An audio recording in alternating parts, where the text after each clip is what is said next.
Breaking news: Africa has launched her own internet system, and Meta, Google, and Elon are totally blocked from it. I'm not religious, but can somebody shout hallelujah? Yeah, I'm excited about this news, guys. So, the African Union has built a network devoid of Western influence and control, and it is called the Continental Internet Exchange. And it represents a foundational shift towards Africa's digital independence. Amen, somebody. Finally, took long enough, but better late than never. I'm very excited for this news. I'm hot and heavy. I'm just hearing about this, and I could not wait to come share this good news, guys. I could not wait. For those who don't know why this is important, I came by a video that's currently circulating the interweb. I've seen it on Facebook. I've also seen it on TikTok. And they did in this video an extensive breakdown as to what exactly is going on and why this is important. This morning, as you reached for your phone perhaps to check the weather or glance at the headlines, something happened that may reshape not just Africa, but the entire digital world.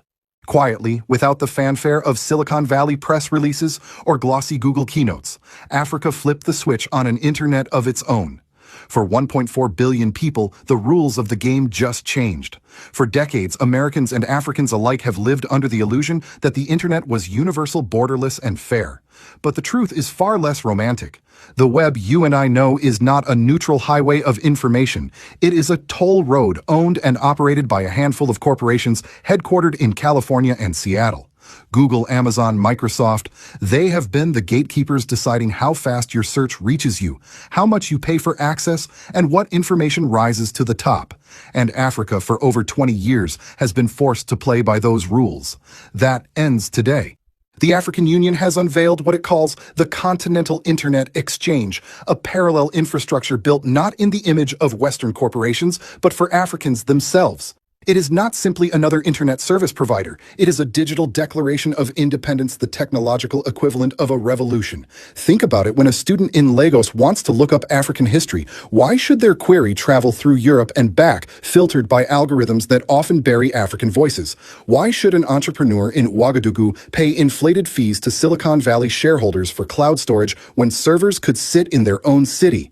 And now, here is the question we must all ask: what happens when 4 billion people stop renting space on America's digital highways and begin paving their own? What does it mean for Google, for Washington, for the very idea of a unified internet? Stay with me until the end, because this story is not just about Africa's future, it's about ours. If you believe that truth matters more than monopolies, hit subscribe. And if you want to be among the first to witness the dawn of a post-Google era, share this video now. For most of us, the internet feels instant, invisible, and universal. You type, you click, and within a blink, an answer appears. But behind every search is a vast network of cable servers and exchange points, many of them owned not by governments, but by Western corporations. For Africa, this reality has been especially punishing. Every time someone in Ghana, Kenya, or Burkina Faso went online, their data had to travel thousands of miles to servers in Europe or North America before circling back. And this, quite frankly, has been very risky. Our data is just traveling around like that without us having no control or say as to what exactly can even happen to said data when it gets to all of these points that it gets to before coming back to us or going to the place we actually want it to get to, right? So what this means now, and why this is beneficial, is that our generated data is going to now stay within the confines and the boundaries of our continent, especially when it comes to sensitive data. With this, we would no longer have to worry about what is possibly happening with our generated data when it gets to them places, because now our generated data is going to stay within the confines of our borders. Imagine mailing a letter to your neighbor but first sending it across the Atlantic. That was Africa's daily digital reality. This system created 3 problems, each heavy with consequence. First, it was expensive. Africa has some of the highest internet costs in the world, not because of lack of demand, but because they were essentially renting space on someone else's infrastructure.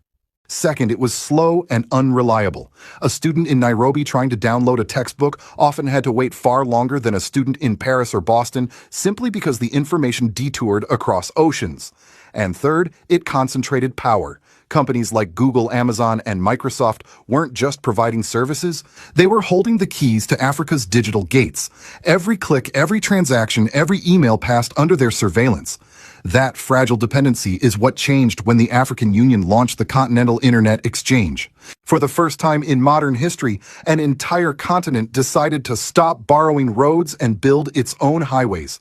Only here, the highways are fiber optic cables, data centers, and a new set of digital protocols designed for African realities.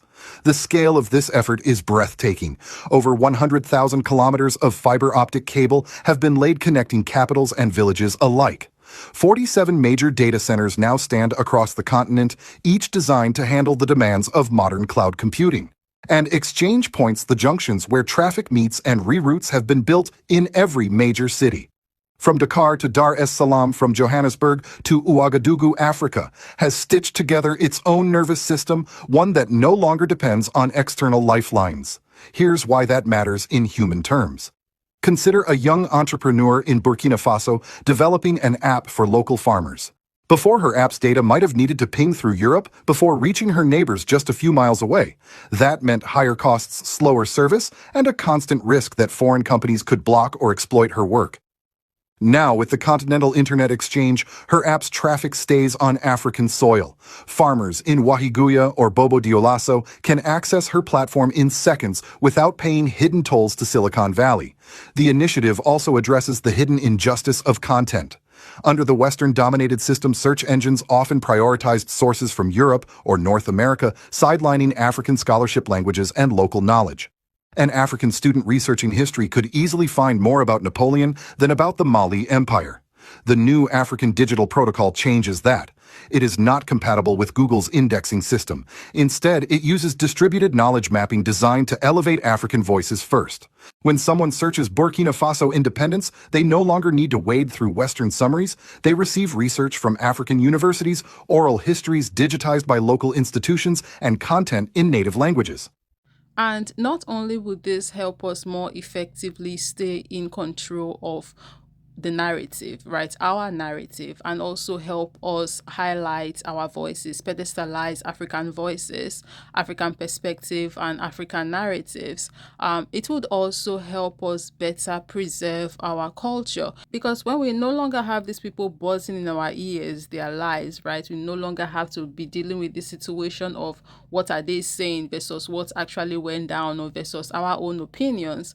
Now we can actually, settle down and come together and, put our own ish together, right? And it's going to be what it is. What we say it is, that's what it's going to be. We're not going to be dealing with this situation of, okay, what they are saying versus what we are saying, because what they are saying really don't matter. So this is going to support us and help us in preserving our historical and cultural context in the way it is actually supposed to be preserved in its raw and authentic form. And I think this is also going to result in a situation where we'll start seeing more African pride and also more self-love and acceptance. Because truly, I strongly believe that if you are able to get the voices of the naysayers out of your ear, that's one step to actual liberation, one step closer to breaking the chains of mental slavery. And I think that's one reason why China did the exact same thing. I mean, they did it for obviously the obvious reason of data security and all that good stuff, right?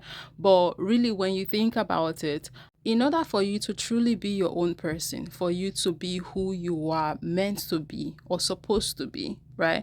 You have to do some disconnecting, especially from the people who are holding you back in life. Picture it like this, right? You know how the crab, let's use the crab, right? In order for them to grow, every now and again, they molt. I think that's what it's called. It's a process where crabs shed their old shell. They step out of it.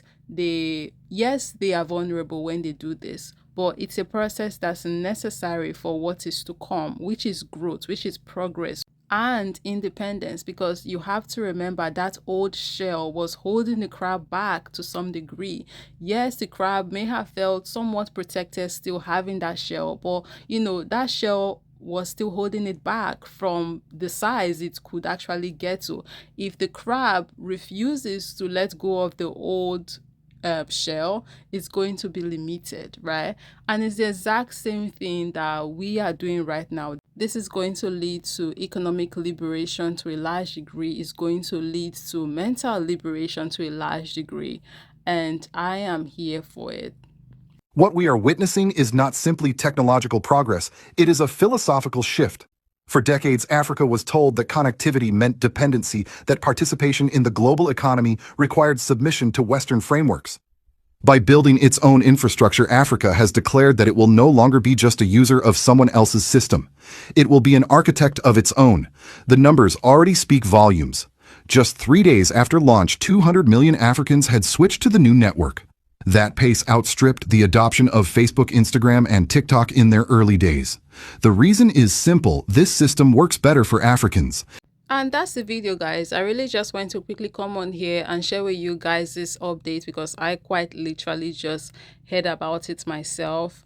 But, to keep the news 100%, I did find during my research into this that there are some technical problems that they are facing at the moment. But, things are going as smoothly as possible given the circumstances. But, we were not expecting that things are just going to overturn very easily overnight. It's still going to be a gradual process for us to get to the point where we are all going to be able to integrate fully into this new system. So fingers crossed, it's still a work in progress. But I cannot wait to be on it. But what are your thoughts? Have you heard of this update yet? Because this update has been, kind of out there for a couple of days now, but I'm just hearing about it, right? So let me know down below in the comment section. Let's continue this conversation there. Have you heard about this before? What are your thoughts about all of this? As always, thank you very much for watching. I'll be catching you in the next one.